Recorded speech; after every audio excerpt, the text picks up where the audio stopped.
Todo el Evangelio de San Juan tiene un valor simbólico, pero eso no quiere decir que sea un simple símbolo. El Evangelio de San Juan recoge hechos y palabras de Jesús reales, verdaderas. No como actualmente que hay estos medios y se recogen textualmente las palabras. Ellos tenían otro estilo de escribir la historia y por lo tanto puede haber variaciones entre la palabra que está consignada en el Evangelio, la frase como la dijo Jesús en ese momento, eso no importa, pero son las verdaderas cosas que dijo Jesús y las verdaderas cosas que hizo Jesús. Pero esos hechos y palabras de Jesús tienen valor simbólico, además de su valor real. Y eso hay que entenderlo, hay que acercarse a la palabra de Dios de esa manera, dejando que obre en nosotros con toda su fuerza. Entonces, fijémonos brevemente, ahora todavía en este comienzo de la segunda charla, en algunos de esos primeros capítulos. Ya el capítulo primero nos ha hablado del agua, el agua del Jordán, el agua del bautismo de Juan, y donde Juan dice, y viene el que les bautizará no solo con agua como yo, sino con agua y Espíritu Santo. El agua representa el Espíritu Santo que da la vida, el agua de la vida que viene del Espíritu Santo y la da Jesús. Entonces, después hemos visto en el capítulo segundo las bodas de Caná. ¿Y qué es lo que sucede en las bodas de Caná? El agua se transforma en vino por el poder de Cristo. El agua deja de ser simplemente un elemento material que tiene un poder de satisfacer necesidades materiales, necesidades temporales, y se convierte en los sacramentos con la fuerza del Espíritu Santo en un elemento que transmite la vida verdadera, la vida en Dios, la vida de Dios con nosotros, la vida de nosotros con Dios y en Dios. Las bodas de Caná.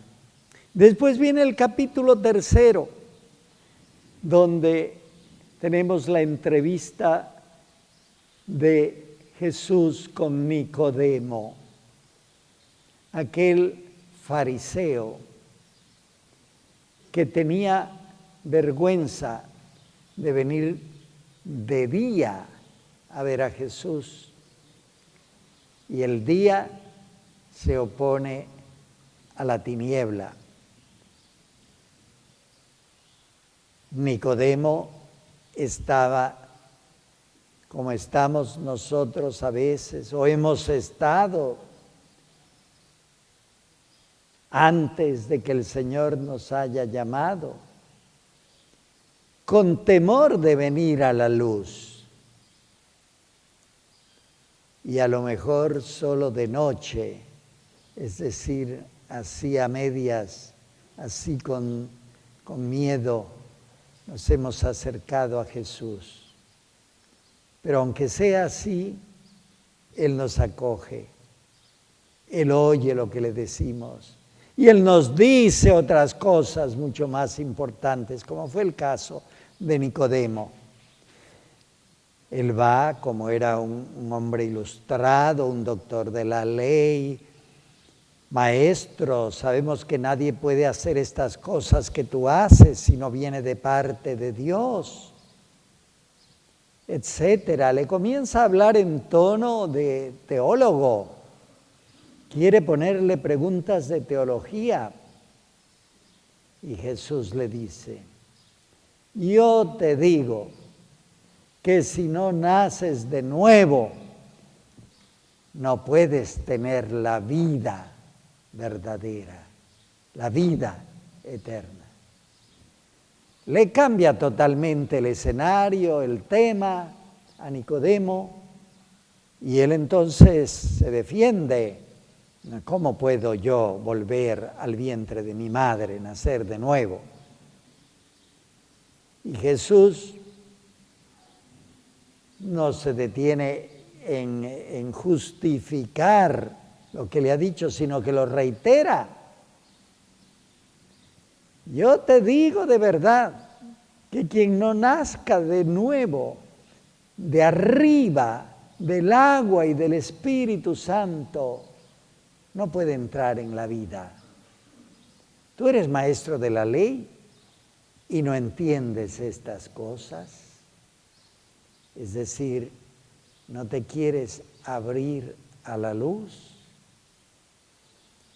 Pero Nicodemo, sin más palabras, se va abriendo a la luz y es capaz de oír aquellas palabras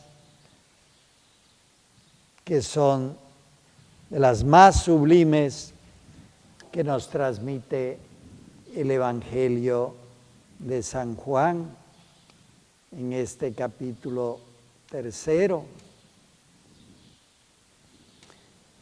Porque tanto amó Dios al mundo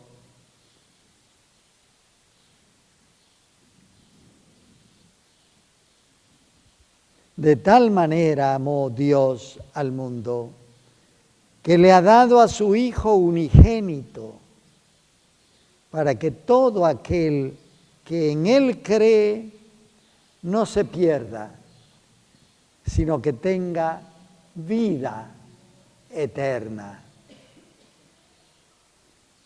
Todo esto de que hemos estado hablando, lo que San Juan propone, es el amor de Dios. No ha comenzado con esa palabra San Juan, pero la va introduciendo poco a poco en el Evangelio. Y después, en el gran sermón de la despedida de Jesús, antes de ir a padecer la noche del Jueves Santo, allí aparece con abundancia esa palabra. El Padre ama al Hijo y le ha dado todo y lo envía por amor. El Hijo ama al Padre, le corresponde, acepta esa misión. El Padre y el Hijo envían por amor al Espíritu de vida a este mundo. Y el que crea en Jesús, ese es el que lo ama verdaderamente. Y al que me ama a mí, dice él, le amará mi Padre. Y vendremos a él y haremos morada en él, en esa persona, él o ella. En esa persona haremos morada, que es otra expresión de amor. Y esto es lo que empieza a escuchar Nicodemo. Y esto es lo que cautiva a cualquiera que, aunque sea con temor, aunque sea con dudas, se acerca todavía a Jesús y le abre un poquito siquiera el corazón, la mente, la vida toda. Vayamos pidiéndole al Señor que Él nos acepte así, como somos también ahorita en este retiro, que no nos deje ir sin darnos a sentir y a creer verdaderamente esa fuerza inmensa del amor con que el Padre nos lo ha enviado a Él, del amor que arde en su propio corazón y que está hablando a nuestro corazón, también por medio de su madre. Nicodemo. Y enseguida viene el capítulo 4, el de la samaritana. Un capítulo precioso de San Juan para meditarse, para contemplarse, palabra por palabra, sobre todo en momentos en que sintamos el ardor del sol, la sequedad, la sed, la necesidad de agua viva. No podemos hacer toda la contemplación, sabemos cómo es. Jesús se queda, manda a los discípulos, Él sabe que quiere encontrarse con esa mujer. Y le dice, dame de beber. Ella se extraña, ¿cómo es que tú me pides a mí, samaritano? Yo samaritana, tú judío, yo mujer, y mujer que viene a esa hora porque es una mujer de mala reputación. Ya le va a decir Jesús su vida. Y como tú me hablas a mí. Y allí le dice ya el Señor, si conocieras el don de Dios, ¿y quién es el que te pide dame de beber? Serías tú la que le pidieras a Él, y Él te daría agua viva. ¿Cómo agua viva? ¿De qué habla? ¿De qué agua hablas? No tienes con qué sacarla del pozo, este pozo de Jacob, que hemos visitado también en Tierra Santa, seguramente varios de los que aquí están. ¿Acaso eres tú más que nuestro padre Jacob, que construyó este pozo? Ella ya va intuyendo que aquí hay alguien más grande que Jacob y los profetas y los patriarcas. Y entonces el Señor le dice, quien quiera que bebiere de esta agua volverá a tener sed. Mas el que bebiere del agua que yo le daré, no tendrá jamás sed, sino que el agua que yo le daré será en él, en ella, en esa persona, una fuente de agua que salte para la vida eterna.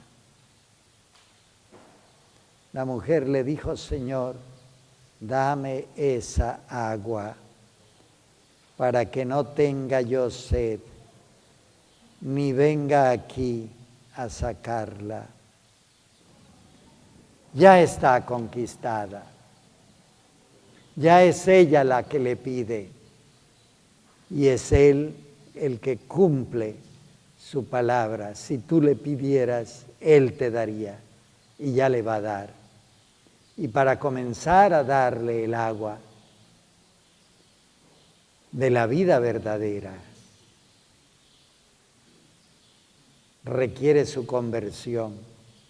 Anda a llamar a tu marido. Es decir, le remite a un examen de su propia conciencia. ¿Qué es lo que pasa en tu vida? ¿Dónde está tu marido? No tengo marido.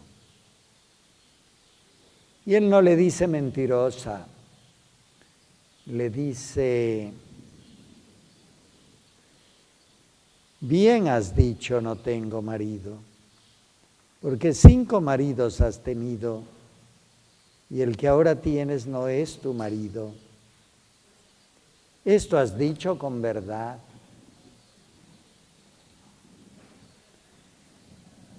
Así es el Señor de delicado cuando quiere nuestra conversión. Él no quiere echarnos en cara nuestros pecados, no quiere humillarnos, quiere levantarnos. Lo hace con tanta delicadeza.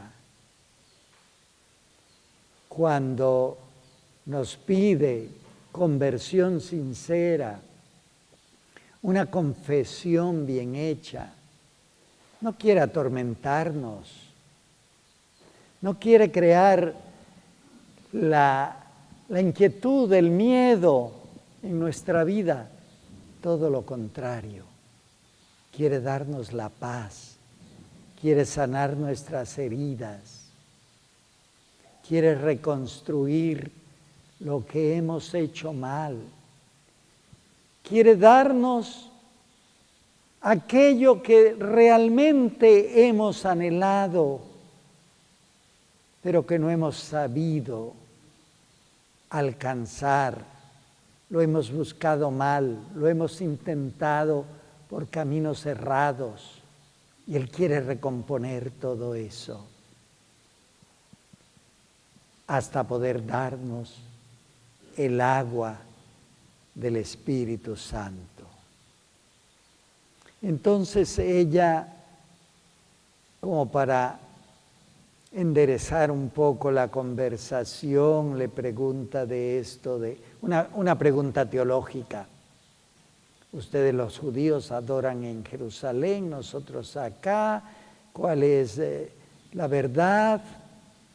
Así hacemos también a veces nosotros.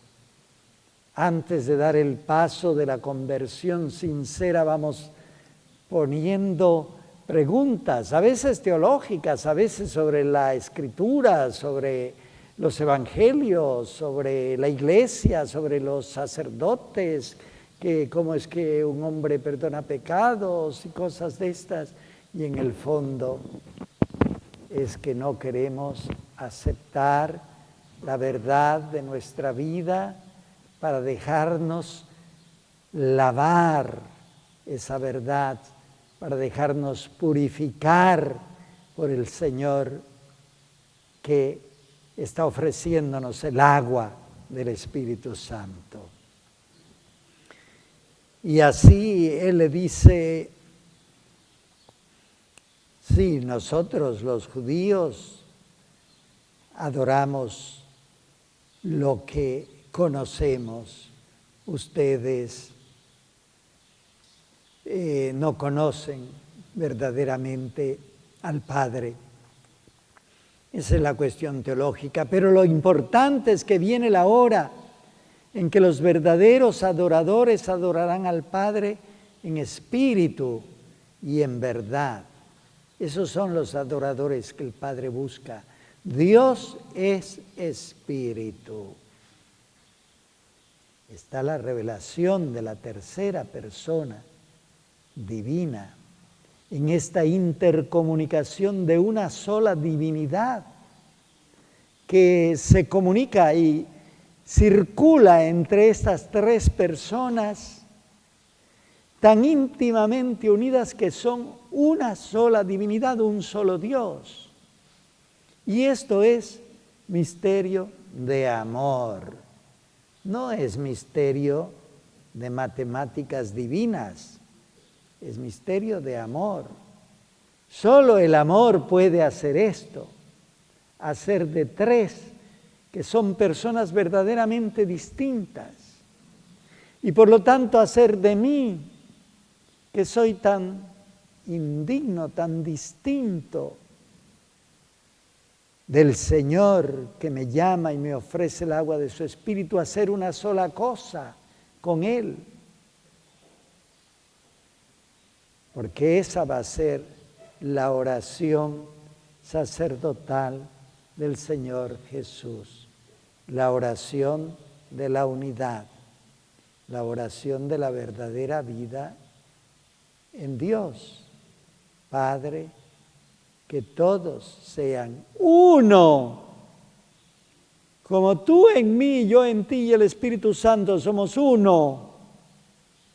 Así que ellos y ellas, así también ellos y ellas, que sean uno en nosotros, encajándonos en esa unidad de la Trinidad divina, es decir, de la comunicación de amor que es Dios.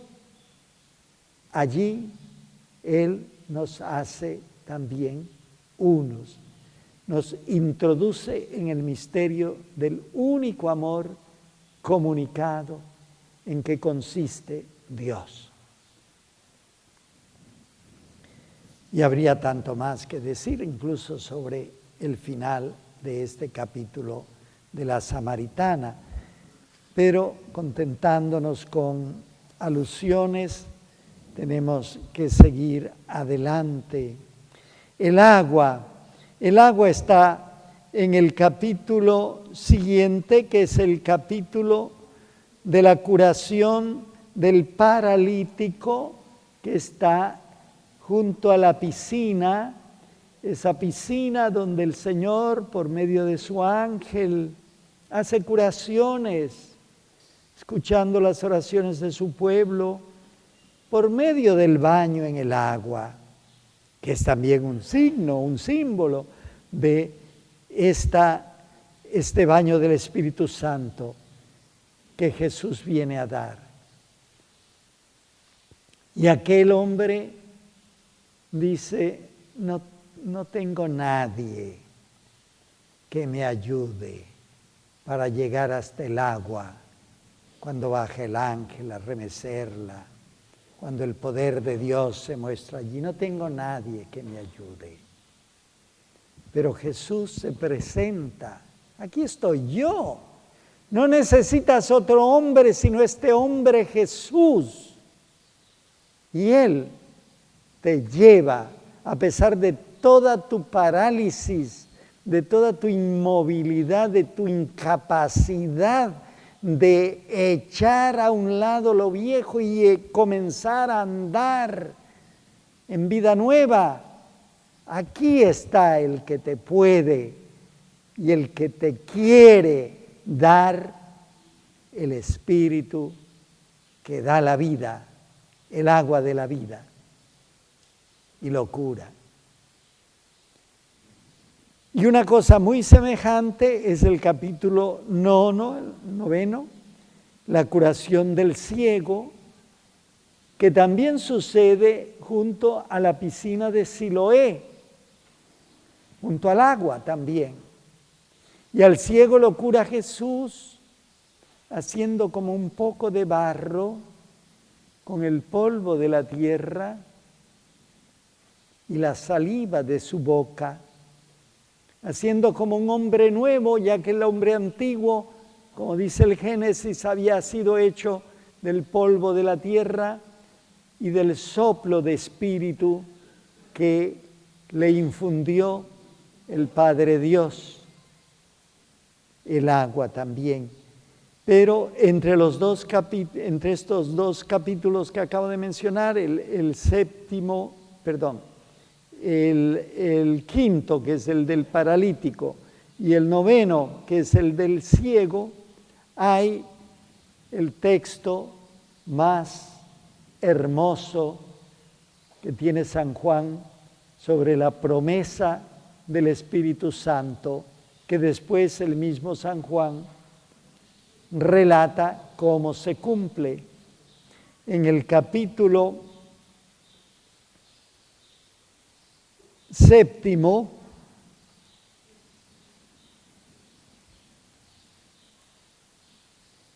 los que tienen el Nuevo Testamento pueden ir siguiendo. En el capítulo 7, verso 37. En el último y gran día de la fiesta, Jesús se puso en pie y alzó la voz diciendo: si alguno tiene sed, venga a mí y beba. El que cree en mí, como dice la Escritura, de su interior correrán ríos de agua viva. Es lo que le había dicho a la samaritana. Si yo te doy el agua, esa agua se convierte dentro de ti en fuente que salta hasta la vida eterna, ríos de agua viva. También hay unos hermosos cantos carismáticos sobre los ríos de agua viva. Pero además esto se puede leer de otra manera. El texto griego permite leerlo de otra manera. Si alguno tiene sed, que venga a mí y que beba el que cree en mí. Y como dice la Escritura, de su interior, del interior de Cristo, manarán y correrán ríos de agua viva. Y esta segunda lectura me parece a mí, pero parece a personas más autorizadas que yo, que es la más correcta, porque el cumplimiento de esta profecía se tiene más adelante, cuando a Jesús, después de muerto, le traspasan el corazón y surge de él, brota de ese corazón, con la última gota de sangre también el agua. Porque aquí dice en el capítulo 7, versículo 39, después de lo que he leído, esto dijo del Espíritu que habían de recibir los que creyesen en Él, pues aún no había venido el Espíritu Santo, porque Jesús no había sido aún glorificado. Pero después de que Él consumó su sacrificio, después de muerto, cuando le abre el costado ese soldado con la lanza, brota el agua, con la última gota de sangre, es decir, hasta que Él no haya dado de sí todo en ese amor extremo con que nos ha amado, con que ha amado a los suyos, que siempre nos ha amado a nosotros, los suyos que hemos estado y estamos en el mundo. Pero en aquel momento, en aquella hora que es la hora eterna de Jesús, que se actualiza siempre en el sacrificio de la misa, en aquella hora nos ha amado hasta el extremo. Y entonces surge de su corazón abierto el agua del Espíritu que da la vida verdadera, la vida eterna. Con esto tenemos que pasar a la segunda parte de la segunda meditación, pero creo que estamos consumiendo el tiempo. Al principio se nos fue un poquito por las interferencias. Supongo que será lícito alargarnos un poquito ahora. En la segunda parte de esta meditación vamos a tomar la segunda pregunta de las tres que dejé planteadas al principio, ¿no es cierto? La primera, que ya está respondida: ¿en dónde comienzo? ¿Dónde está el comienzo para tener esta vida verdadera en Dios que Jesús ha venido a traer? El comienzo está en el creer en Jesús, Hijo de Dios, hecho Hijo de María, que nos da el don del Espíritu Santo, el agua viva, que nos da la vida verdadera. Y ahora la segunda pregunta era: ¿qué o quién es la vida? ¿Qué es esa vida verdadera? Y esa pregunta se transforma en ¿quién es esa vida verdadera? Porque no es una cosa la vida verdadera, es una persona, y una persona que se nos comunica. El comunicarse las personas auténticamente, eso es el amor. La vida verdadera es el amor de Dios, el amor entre las personas divinas que se vuelca hacia afuera, hacia nosotros, haciéndonos entrar en esa corriente continua que circula entre las personas divinas del amor verdadero. Entonces, ¿quién es la vida verdadera? Y la respuesta la da el mismo Señor Jesucristo en los capítulos, algunos de los que ya estamos hablando y en los que siguen. La respuesta, ¿quién es la vida verdadera? La pregunta, ¿quién es? La respuesta, yo soy. Estas dos palabras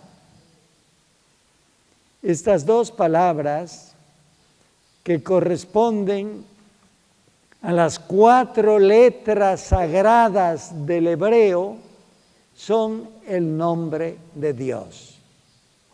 Yo soy. Y ese nombre que se lee Yahvé, Yahweh, ese nombre no lo podían pronunciar los judíos y hasta ahora no lo pronuncian por respeto.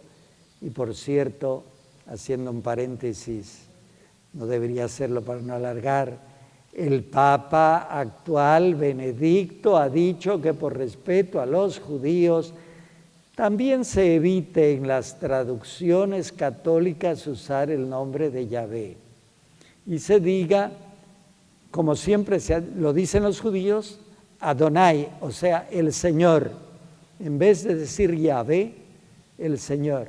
Pero bueno, eso está allí. Ahora no se puede cambiar de golpe y además él no ha dado un mandato, sino que dice que por respeto a los judíos también tendríamos que tener cuidado de esto. Bueno, pero lo importante es que esto que aparece varias veces en el Evangelio de San Juan, esta afirmación de Jesús, yo soy tal cosa, yo soy tal cosa, y sobre todo la afirmación a secas, yo soy, que aparece 2 o 3 veces, las otras son más. Eso es la identificación divina. Jesús se presenta como Dios. Entonces, ¿qué o quién es la vida verdadera? Es Dios, pero este Dios que nos ha dado a su Hijo, a su palabra, hecha carne, hecho Hijo humano, Hijo de María. Eso es el ADN de Dios hecho hombre, el que viene de María. No hay otro ADN humano para este que es la vida verdadera, la vida eterna. Yo soy aparece 7 veces o 8 entre el capítulo 14, entre el capítulo 6 y el capítulo 15 aparece 8 veces yo soy tal cosa.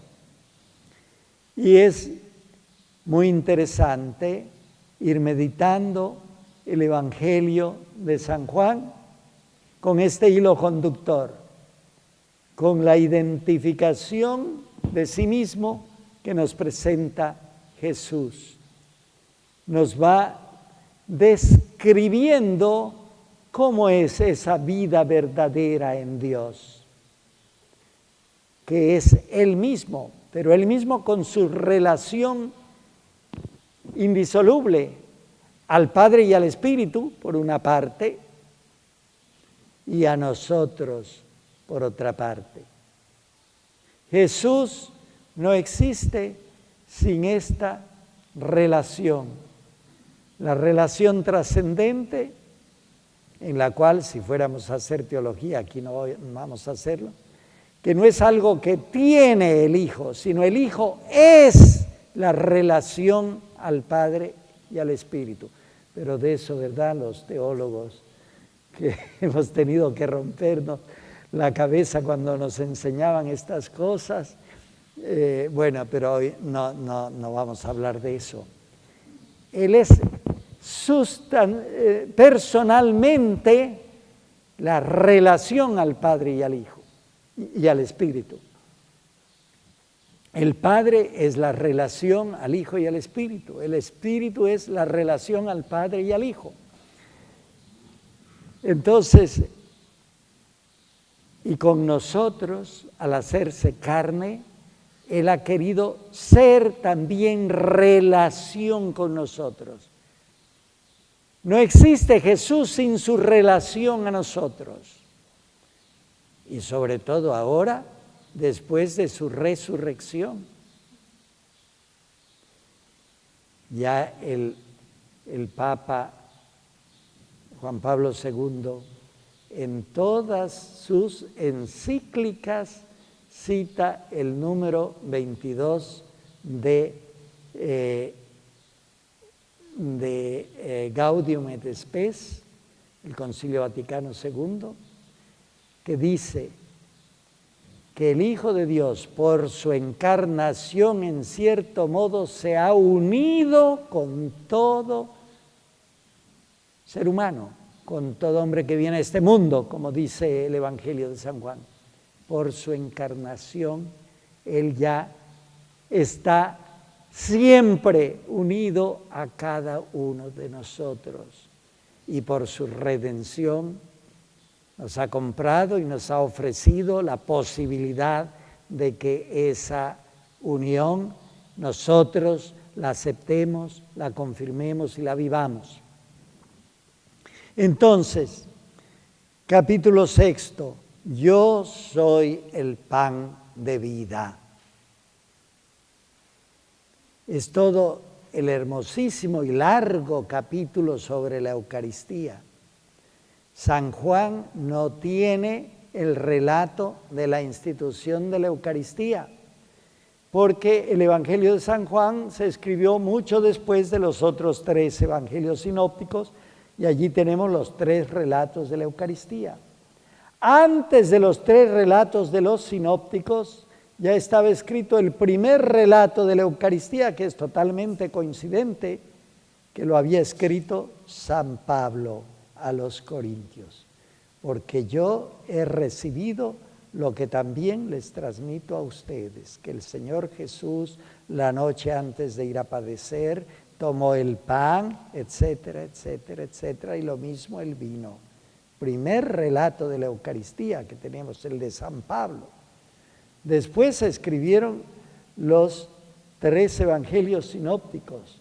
Ya tenemos los 4 relatos de la Eucaristía.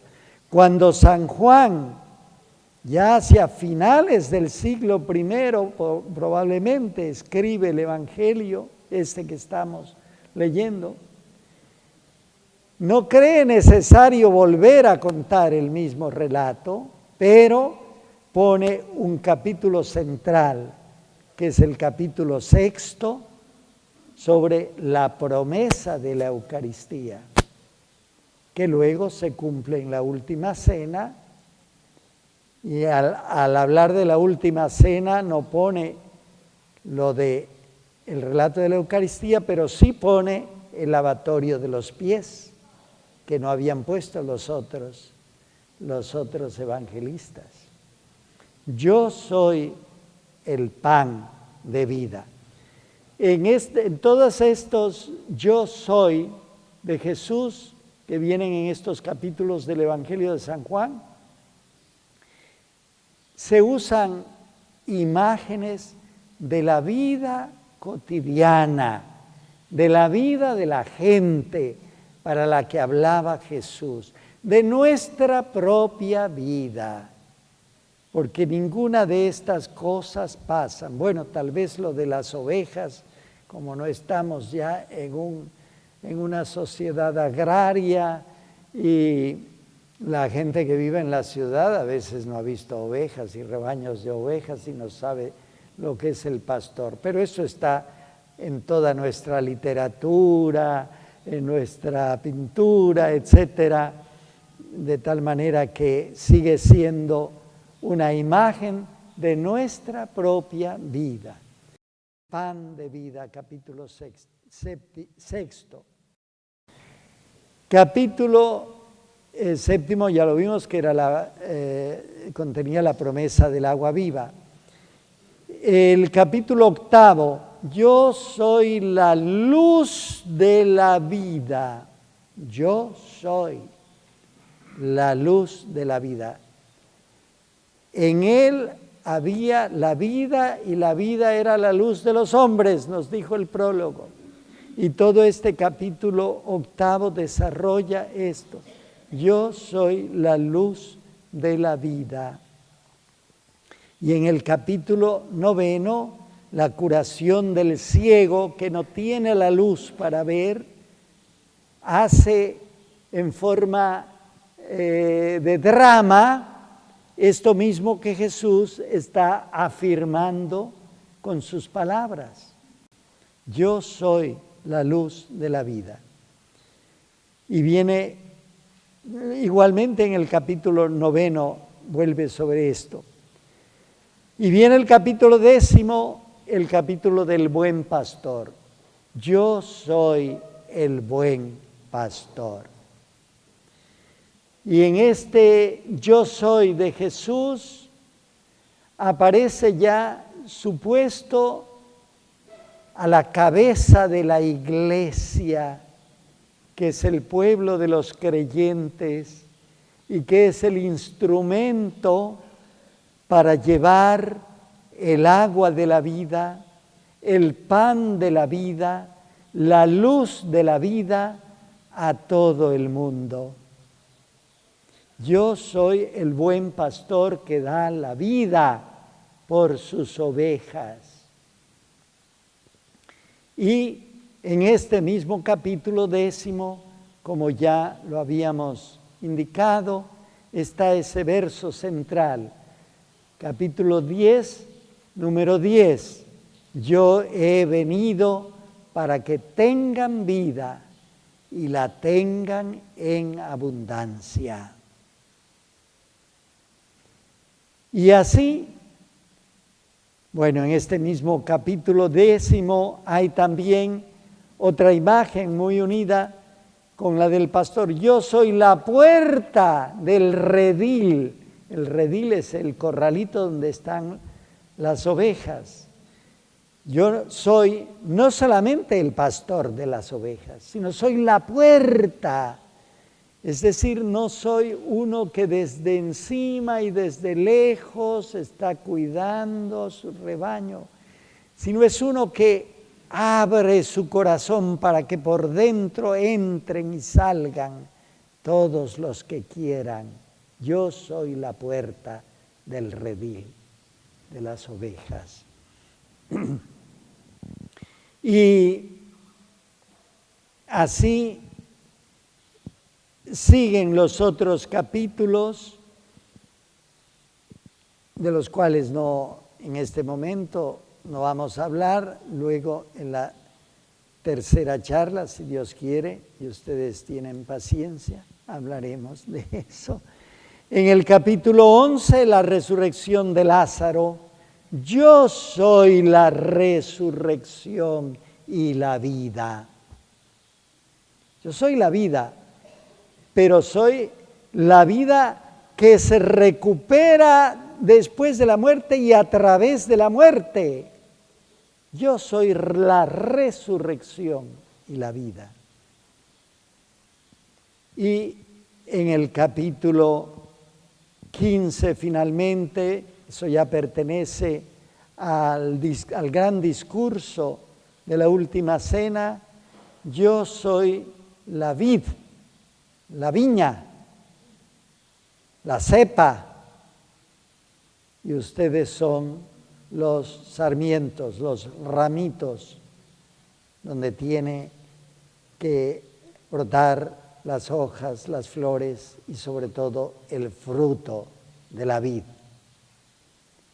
El fruto, el vino que estaba ya en Caná, el vino que está en la noche del Jueves Santo, el vino que Jesús dijo esa misma noche que no lo volvería a beber con ellos, sino en la cena de la vida eterna, el vino verdadero que esperamos poder beberlo todo, es decir, la fiesta, la gran fiesta del amor definitivo y eterno a la que aspiramos, no individualmente, sino como pueblo suyo, como familia suya, como ovejas de su rebaño. Tengo otras ovejas que no son de este redil, pero se hará un solo rebaño y un solo pastor, y eso va unido con lo de Padre, que todos sean uno, y va unido con la verdadera vida en Dios, Basula Riden, que nos ha transmitido estos urgentes reclamos del Señor, no para que hagamos otra cosa o escuchemos otras palabras, sino para que hagamos esto, para que vivamos esto, para que creamos esto. Comenzamos esta última parte de la meditación sobre el Evangelio de San Juan, la verdadera vida en Dios. Y en esta última parte respondemos a la tercera pregunta que nos dejó planteada el prólogo de este cuarto Evangelio. ¿Cómo tenemos la vida verdadera en Dios? Que es lo mismo que le preguntaron a Jesús: ¿cómo hago para entrar en la vida eterna? Y vamos a encontrar las respuestas que da nuestro Señor Jesucristo en el Evangelio de San Juan. En primer lugar, con su doctrina y con su acción, con la acción más grande de su vida, que fue el entregar la propia vida para que nosotros tuviéramos vida. Y después, para concluir, veremos cómo es esa vida en la Trinidad dentro de la que Él nos introduce, para que el mundo pueda tener vida. Eso que está contenido en los capítulos 15 a 17 del Evangelio, los discursos de la última cena. En primer lugar, por lo tanto, el camino del Señor y de los que queremos ser sus discípulos, de los que queremos tener vida verdadera en Dios, el camino a la vida definitiva por la muerte, pasando por la muerte. En primer lugar, nos ubicamos allí en el capítulo 12 de San Juan. En el capítulo 12, donde se refiere la resurrección de Lázaro, que ocurrió 6 días antes de la Pascua, donde vino Jesús a Betania, donde estaba Lázaro, el que había estado muerto y a quien había resucitado de los muertos. Y le hicieron allí una cena. Marta servía y Lázaro era uno de los que estaban sentados a la mesa con él. Y entonces María tomó 1 libra de perfume de nardo puro, de mucho precio, y ungió los pies de Jesús y los enjugó con sus cabellos, y la casa se llenó del olor del perfume. Una de esas escenas cumbres que narra San Juan, de una enorme delicadeza y de un profundo significado. Es la expresión del amor que viene con toda la delicadeza femenina, del amor desbordante, porque es 1 libra entera de perfume, y del perfume más costoso, más precioso, el perfume de nardo. Y en la forma en que se hace, ella lo derrama a los pies del Señor. No es el perfume del que habla el Salmo, el aceite perfumado sobre la cabeza de Aarón que va bajando incluso por la barba. Es el perfume mucho más costoso y precioso, pero que ella no se atreve a derramar en la cabeza, sino solo en los pies del Señor, para enjugarlos con su propia cabellera. Pero la casa entera se llena del olor del perfume. Es decir, un gesto extraordinario de amor. Y en ese contexto es donde dice Jesús aquellas palabras que son como un resumen de este camino que Él indica para la verdadera vida. Si el grano de trigo no cae en la tierra y no muere, queda infructuoso. Pero si cae en la tierra y muere, da mucho fruto. Y esa es la ley de la vida verdadera. Por la cruz hasta la resurrección. De diversas maneras ha dicho esto el Señor, como nos lo relatan los evangelios, pero aquí en San Juan lo dice entonces en forma mucho más urgente.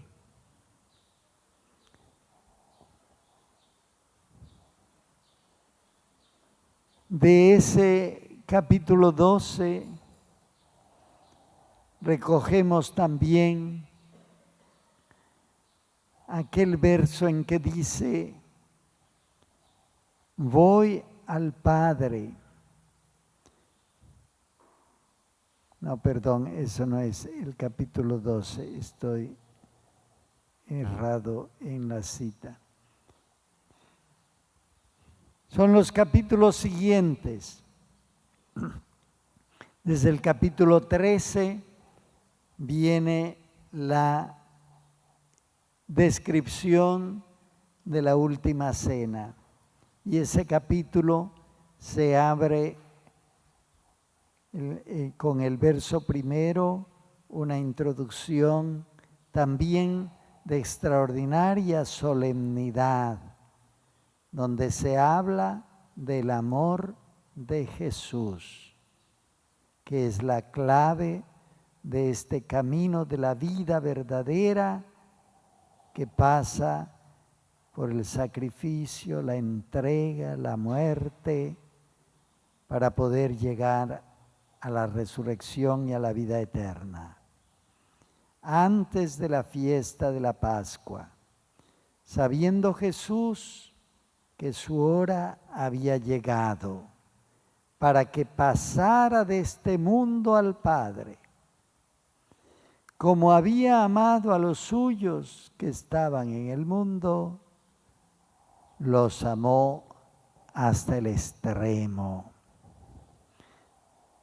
Todo esto es un misterio que si solo lo vemos con nuestra razón, si lo explicamos con argumentos que suscitan otros argumentos en contra, si lo tomamos como en una discusión con lo que Jesús nos ha dicho, no lo entendemos, no vamos a ninguna parte.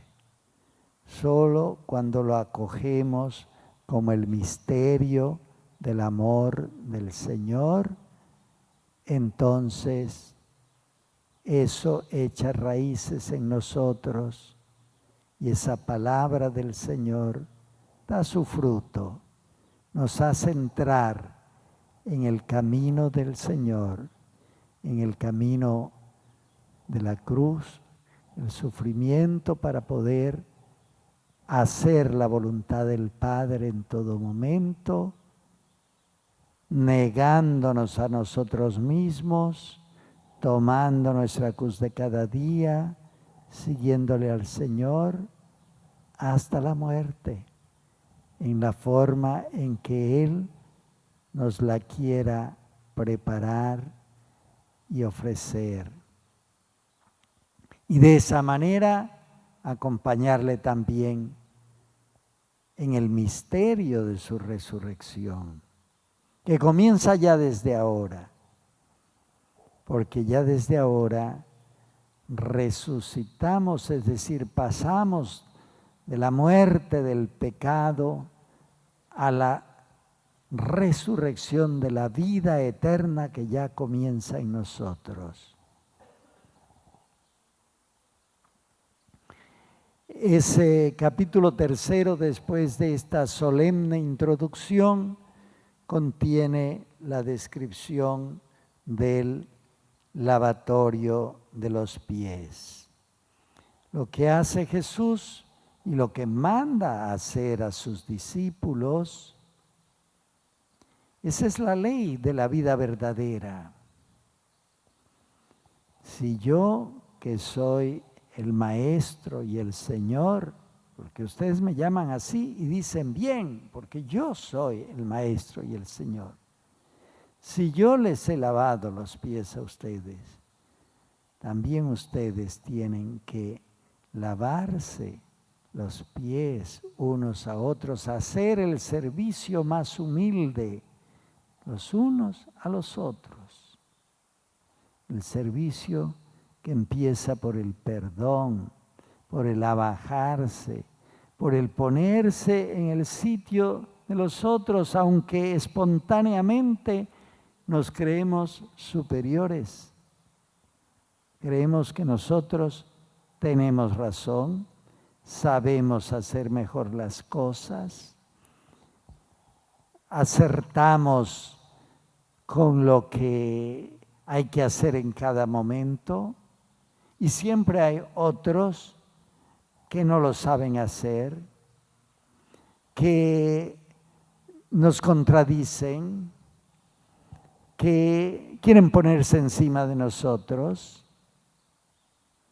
Y frente a esta situación tan humana y tan de cada día, el Señor dice: la ley de la vida verdadera es abajarse, humillarse, ponerse a los pies de los demás para servirlos.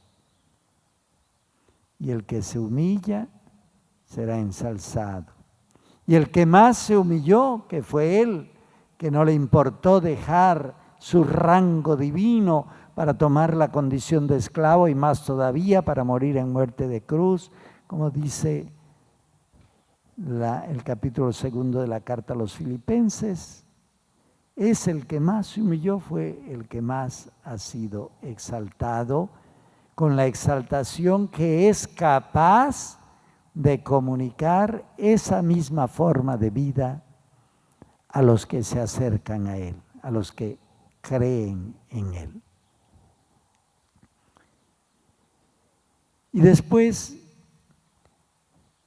dejando para el final los 3 capítulos de los discursos del Señor en esta última cena, después viene ya el arresto de Jesús, el juicio de Jesús, tanto el juicio de las autoridades religiosas como el juicio de las autoridades civiles, la condena a Jesús, su crucifixión y su muerte, y solo a través de eso, la resurrección, los 2 últimos capítulos del Evangelio.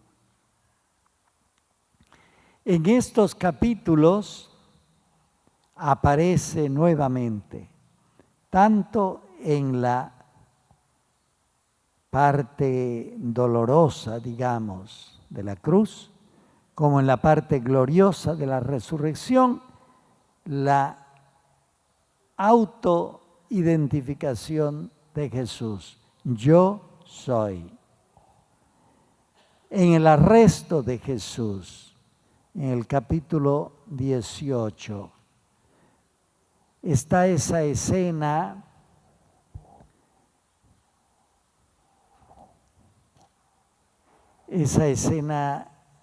realmente impresionante,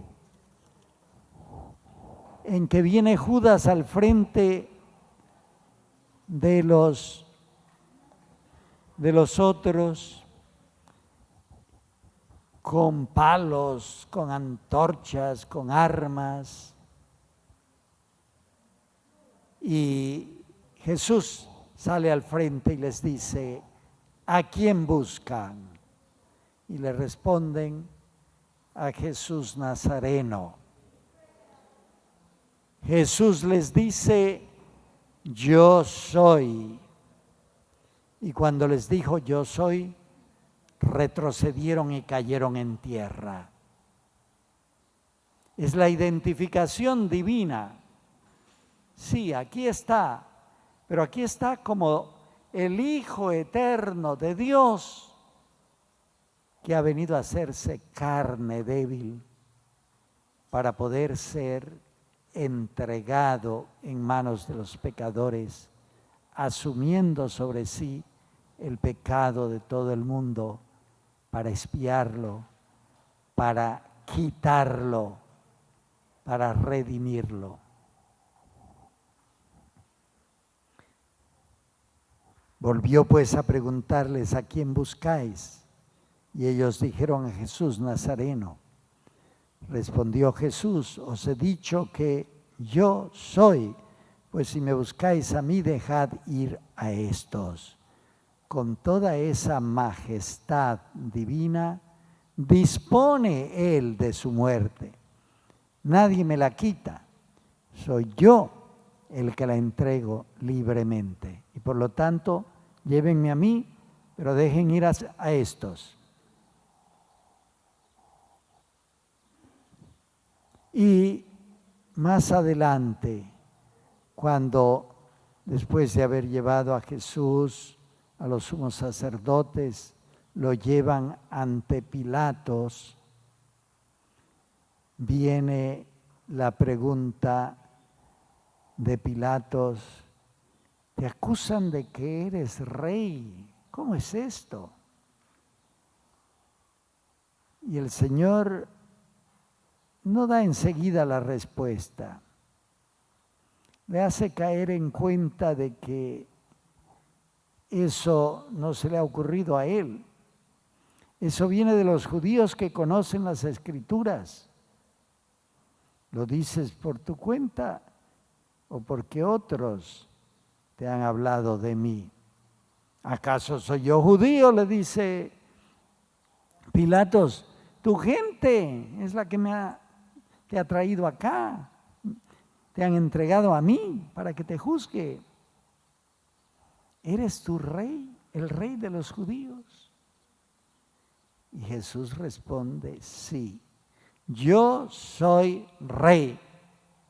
Otra vez el yo soy. Y el yo soy majestuoso. Y yo soy rey según las Escrituras. Y no solo de los judíos. Pilato le pregunta si es el rey de los judíos, y así lo va a poner en el título de su condena, que está fijado arriba de la cruz, y por lo cual van a protestar los judíos, pero él dice: lo escrito, escrito está, y quedará siempre. Yo soy rey, no solo de los judíos, yo soy rey, el rey del universo, como está profetizado. Yo he venido a cumplir todas las Escrituras hasta la última jota. Otra vez, la majestad divina en la máxima humillación, en la condena de Jesús. Y hasta los soldados reconocen eso, aunque en forma de burla, poniéndole un manto, un trapo como si fuera un manto de rey, y una corona, pero no una corona de oro, sino una corona de espinas. Este es el camino de la vida verdadera, el camino por donde anda Jesús y por donde ha dicho: el que quiera venir conmigo, que venga detrás de mí, que me siga, que viva esta misma vida que yo vivo. Y finalmente, esta identificación del Señor aparecerá también en la resurrección. En el capítulo 20,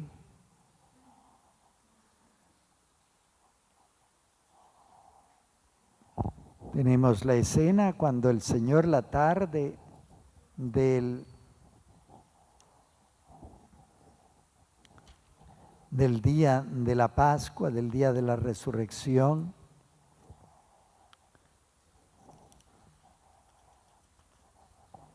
aquí se me pegan 2 páginas, pero ya las voy despegando. Capítulo 20. Entonces, en el verso 19,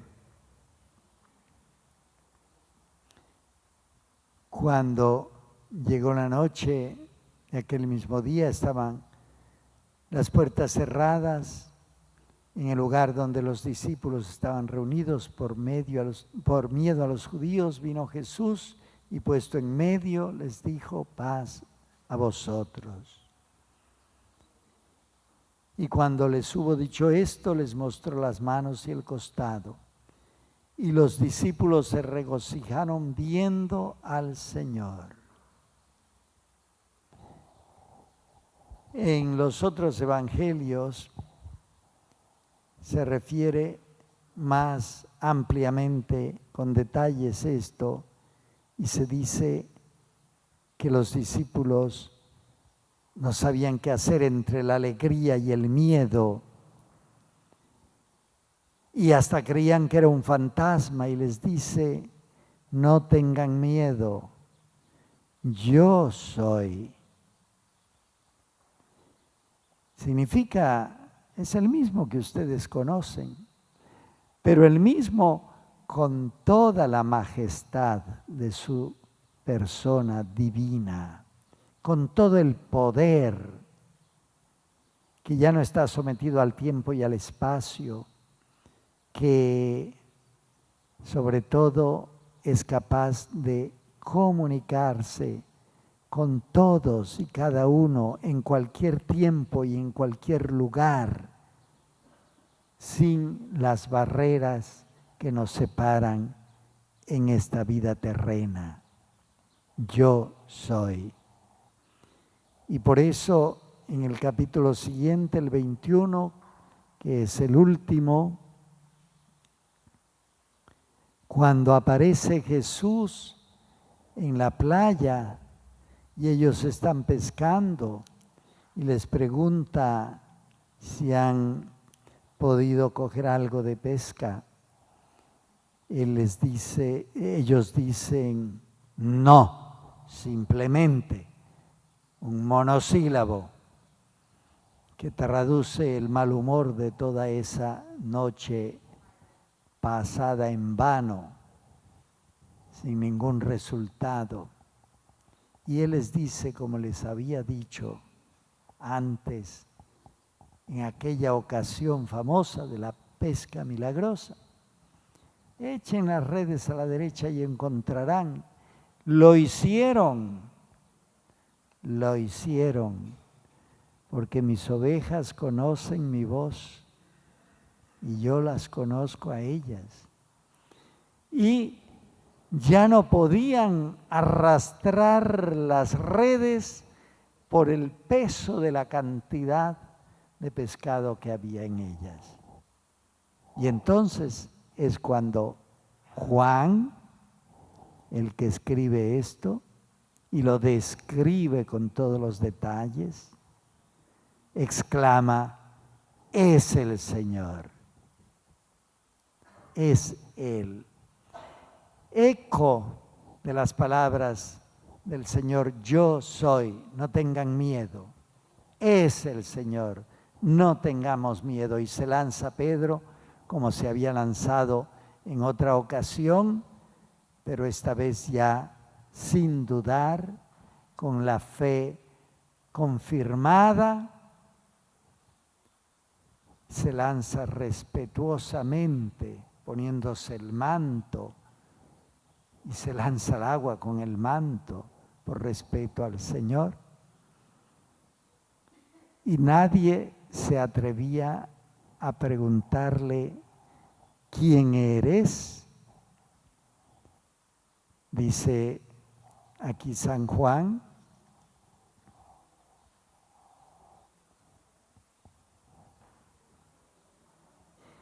les dijo Jesús, venid, comed. Y ninguno de los discípulos se atrevía a preguntarle, ¿tú quién eres? Sabiendo que era el Señor. El fruto de la resurrección ha sido confirmarles en la fe y ellos aceptan a Jesús, Hijo de Dios, Hijo de María, que se ha hecho hermano de ellos, porque a María Magdalena, la primera que lo vio resucitado, le había dicho a ella y a las otras mujeres, ve a decir a mis hermanos, voy a mi Padre y al Padre de ustedes, voy a mi Dios y al Dios de ustedes, el Padre Dios. Él les iguala en esa suerte de la resurrección, de la filiación con Dios manifestada plenamente a los que le quieren seguir en su cruz y en su muerte. Aunque no fueron capaces de acompañarle, pero ahora Él les da la gracia de la fe que contiene también, como veíamos desde el principio, no solo un aceptar intelectualmente, sino aceptar con el corazón y con los hechos y con toda la vida la misma suerte del Señor. Y entonces ya no hace falta preguntarle, ¿tú quién eres? Ya tienen esa fe verdadera que escucha la palabra omnipotente, majestuosa de la divinidad, yo soy. Finalmente, al preguntarnos cómo es esta vida en Dios, la vida verdadera en Dios,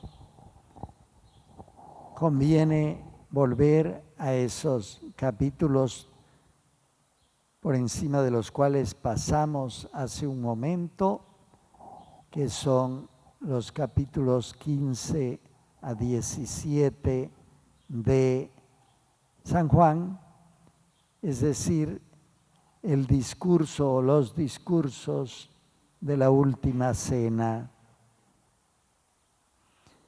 que comienzan ya antes, propiamente, desde la segunda parte del capítulo 13, luego el capítulo 14 y el 15, el 16, el 17. Pero de una manera particular, en el capítulo 17, donde comienza la llamada oración sacerdotal de Jesús, aparece cómo es esta vida en Dios, la vida verdadera en Dios, la verdadera vida en Dios. ¿Qué es lo que contiene también, lo que se contiene también como un eco, como un simple eco, pero un eco poderoso en los mensajes recibidos por Basula? Quiero señalar solo unos pocos puntos fundamentales. La verdadera vida en Dios es, ante todo, la vida de la Trinidad. Es la vida del Padre que tiene Cristo en el Espíritu y que por ese mismo Espíritu nos comunica a nosotros. Habría que ir desentrañando ese capítulo 15 y ese capítulo 16 para admirar e interiorizar toda la riqueza trinitaria que tienen. Y nosotros tenemos mucha necesidad de acercarnos al Dios verdadero, como nos lo ha presentado Jesús, el Hijo eterno, el unigénito del Padre, eso quiere decir el Hijo único y eterno del Padre, que se ha hecho hermano nuestro porque se hizo carne como hijo de María, nuestra Madre Santísima, que Él nos dejó también cuando la encargó a Juan, a este mismo Juan que escribe estas cosas al pie de la cruz.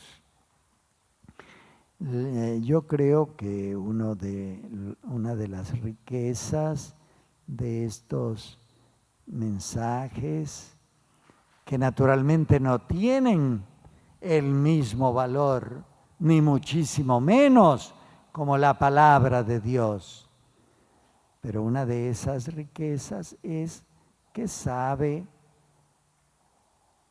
hacer eco a la palabra de Dios escrita en los evangelios respecto de este misterio de la vida de Dios, de la cual participamos, que es la Santísima Trinidad, que es un misterio de amor, como decíamos ya antes, que no es un misterio de matemáticas o de metafísica, es un misterio de amor.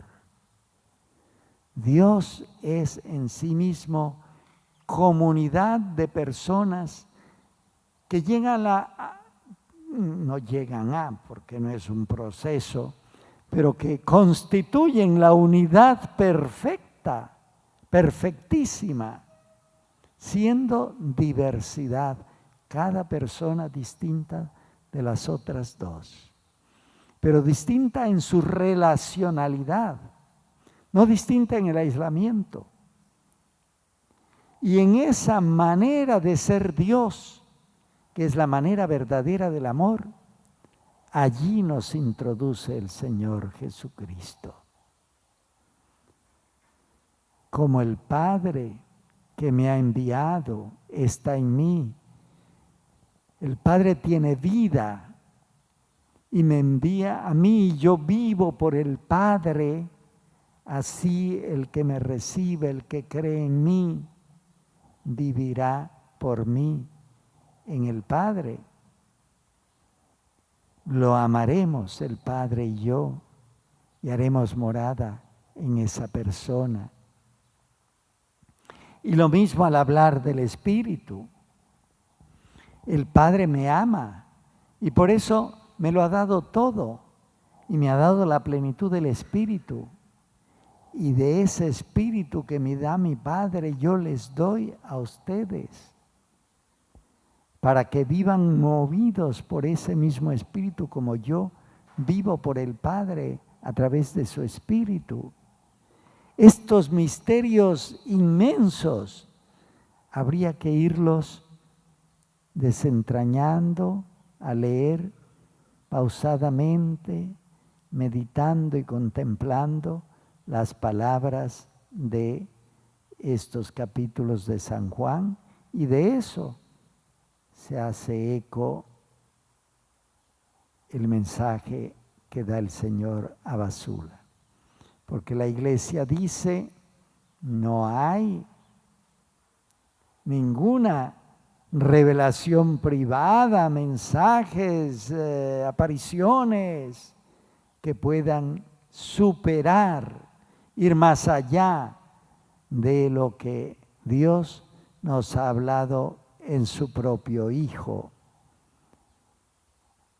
Y entonces, todo eso que cae en este capítulo de los carismas, de los mensajes, de las apariciones, no son sino actualizaciones a las diversas circunstancias de las personas, de los tiempos, de las culturas, actualizaciones de lo que ya nos ha dicho el Señor. Y si se trata del Apocalipsis, mensajes que retoman ese lenguaje apocalíptico, no vienen a dar nuevas cosas, no vienen a señalar fechas de acontecimientos especiales, sino vienen a recordar lo que el Señor nos ha dicho en su palabra. Estén siempre vigilantes. Y claro, en cada tiempo y en cada época de la historia del mundo y de la Iglesia hay que estar vigilantes respecto de ciertos acontecimientos que son muy importantes para la verdadera vida del mundo. Y de eso puede ser que hablen los mensajes de revelaciones privadas, etcétera, que siempre tienen que ser discernidas por la Iglesia, que mientras la Iglesia no se pronuncie definitivamente, pueden ser y deben ser discernidas por los fieles, no a coger así nomás a la ligera, sino con discernimiento espiritual. Acabo de decir lo de las situaciones especiales del mundo. Recordemos que en estos capítulos nuestro Señor Jesucristo habla del mundo y de los dos sentidos que tiene el mundo en la literatura juanina, que se llama, es decir, en los escritos del Nuevo Testamento que provienen de San Juan directamente o a través, en algunos casos o pasajes, de los discípulos de su escuela, pero que nos transmiten el pensamiento del Señor Jesús. Entonces, el mundo significa, por una parte, la realidad de este universo, de esta tierra y de esta humanidad, sobre todo, sometida al pecado, bajo el poder del maligno, que es el príncipe de este mundo. Lo llama así nuestro Señor Jesucristo en el Evangelio de San Juan. Pero por otra parte, es el objeto del amor inmenso de Dios, de la misericordia de Dios. Tanto amó Dios al mundo, ya lo hemos citado esta mañana o antes. Tanto amó Dios al mundo que le dio a su Hijo, y tanto ama Dios a este mundo pecador que quiere entregarle a su Hijo, que quiere también que en este mundo pecador todos puedan llegar al conocimiento de Dios y alcanzar la vida eterna. Eso es lo que quiere Dios. Y ha enviado a su Hijo no para condenar al mundo, sino para que el mundo se salve por Él. Todo eso lo dice aquí en el Evangelio de San Juan. Entonces, este es el gran misterio del mundo. Por una parte, que parece estar sometido casi en su totalidad al poder del príncipe de este mundo, al poder del maligno. Y sin embargo, es el objeto del amor misericordioso de Dios, por el cual mundo Jesucristo sigue ofreciendo su sacrificio redentor cada vez que se celebra la Eucaristía.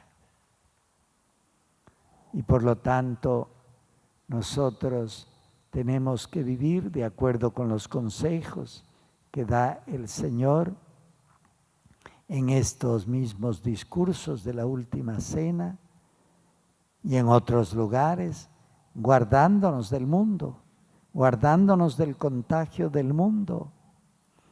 Yo los he sacado a ustedes del mundo y no ruego por ese mundo en cuanto es el poder de Satanás, pero sí ruego por los que están en el mundo, pero no son del mundo. Todo este misterio tan grande, tenemos que entrar en eso, y eso es parte del sufrimiento redentor de Jesús. Amar a este mundo, aun cuando esté atacado y oprimido por el maligno.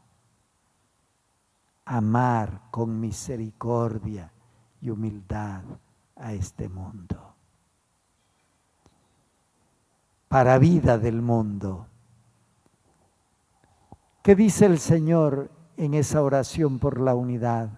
Que todos sean uno, como tu Padre en mí, yo en ti, en el Espíritu Santo, para que el mundo crea y pueda salvarse.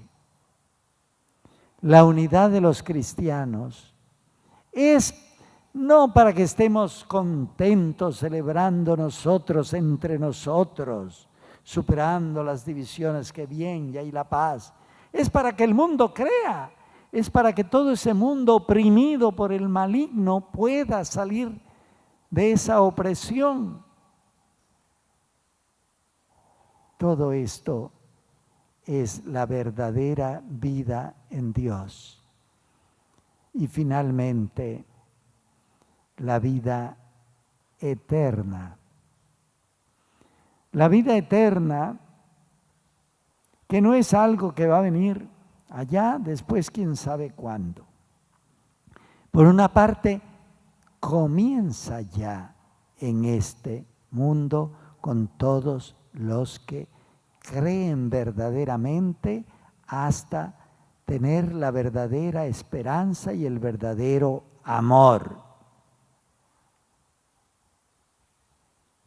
San Pablo, no es San Juan, dice que ya hemos resucitado con Cristo a la vida eterna.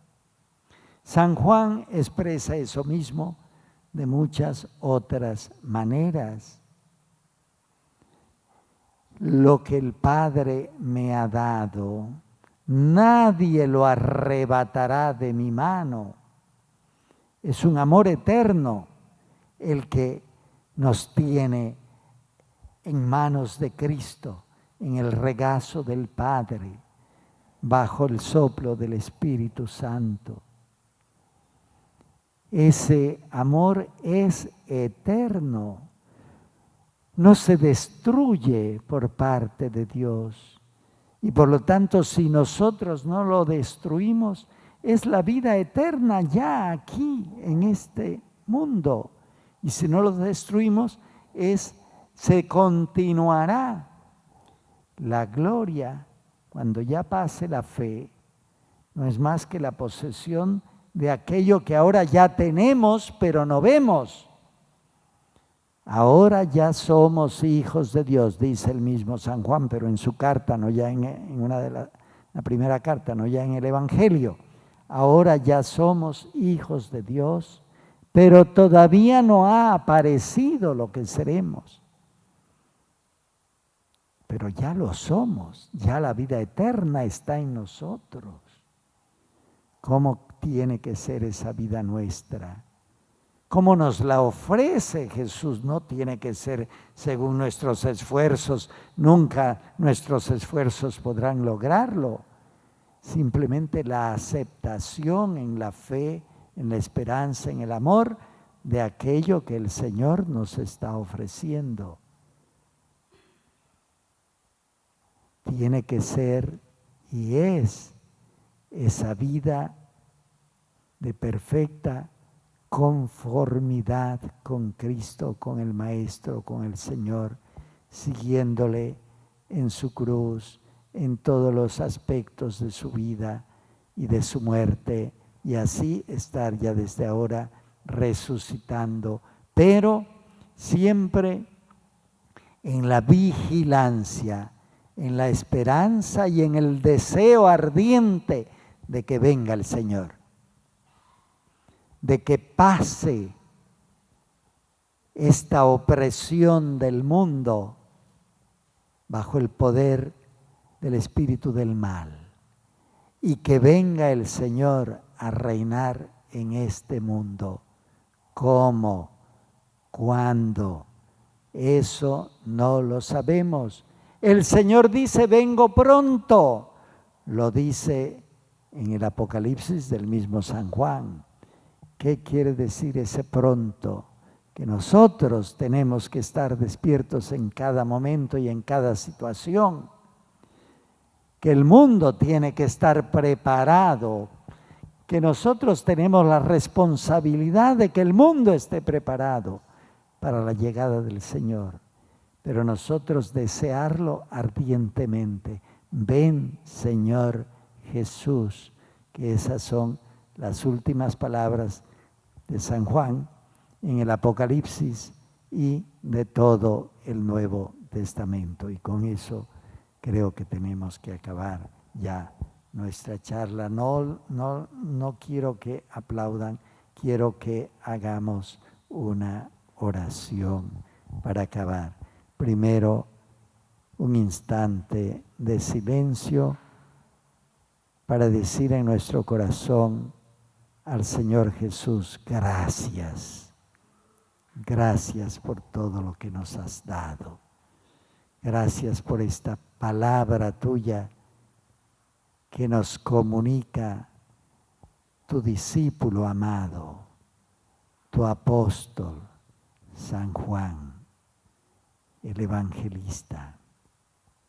Gracias, Señor, porque a mí he estado y de alguna manera estoy todavía bajo la opresión de este mundo de pecado.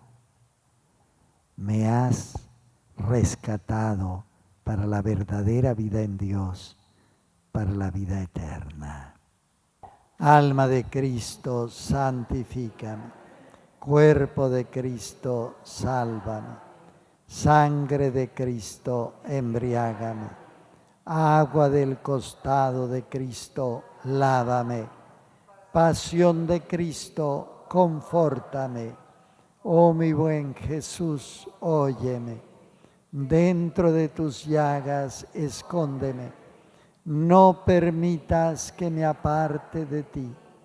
Del maligno enemigo, defiéndeme.